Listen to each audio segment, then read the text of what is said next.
Tchaikovsky throughout his life became increasingly self-critical. However, in his early 40s, he wrote a piece that would remain close to his heart, the Serenade for Strings. His mentor, Anton Rubinstein, who was often grudging in his support, said he thought it was Tchaikovsky's very best piece. Mozart composed the most famous serenades of the 18th century, like the famous serenade in G major, Eine kleine Nachtmusik. Tchaikovsky revered Mozart above all other composers and wrote pieces inspired by his music. For example, the Orchestral Suite No. 4. He told Madame von Meck that the first movement of the Serenade for Strings was his homage to Mozart. It is intended to be an imitation of his style, and I should be delighted if I thought I had in any way approached my model. And how well did he succeed indeed with this hyper-popular Serenade for Strings. Personally, the theme we just heard is one of my favorite chorale themes of all time. Just listen how Tchaikovsky pours out his heart.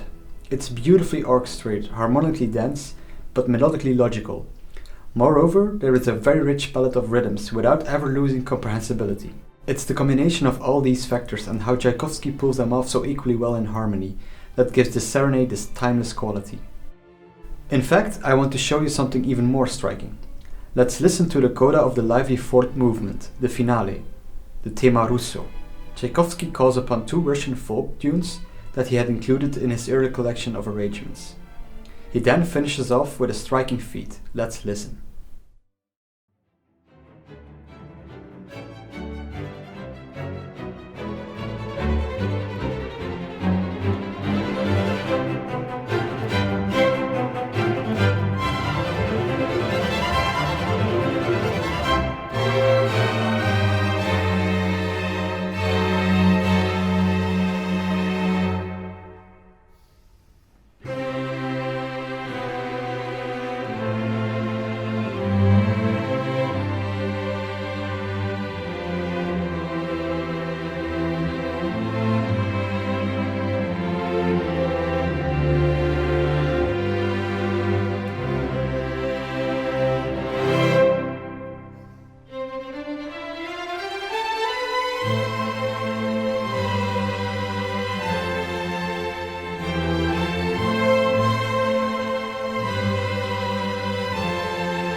In one of the most striking moments of all the classical repertoire, Tchaikovsky brings back the heart-wrenching chorale theme, thus rounding out the entire composition with its initial statement. How strikingly the very expressive chorale theme connects motivically to the Russian folk song.